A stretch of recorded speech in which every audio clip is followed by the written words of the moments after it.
శ్రీ పరమాత్మనే నమః. అందరికీ నమస్కారం. ఈ రోజు శ్రీమద్ భగవద్గీతలోని ద్వితీయ అధ్యాయమైన సాంఖ్య యోగంలోని 62వ శ్లోకము ధ్యాయతో విషయాన్ పుంసః సంగస్తేషూపజాయతే సంగాత్ సంజాయతే కామః కామాత్ క్రోధోభిజాయతే.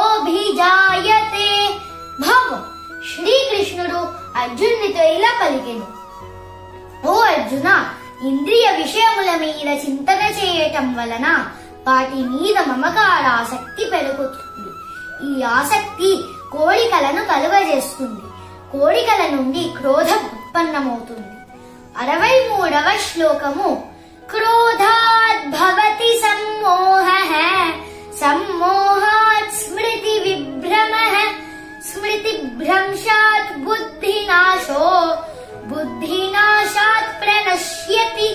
భావం: శ్రీకృష్ణుడు ఇంకా అర్జునుడితో ఇలా పలికెను, ఓ అర్జున, క్రోధం అనేది విచక్షణారాహిత్యానికి దారి తీస్తుంది. అది స్మృతి భ్రమ కలిగేటట్టు చేస్తుంది. స్మృతి భ్రమ కలిగినప్పుడు బుద్ధి నశిస్తుంది. బుద్ధి నశించినప్పుడు మనుష్యుడు పతనమవుతాడు. ఓం శ్రీ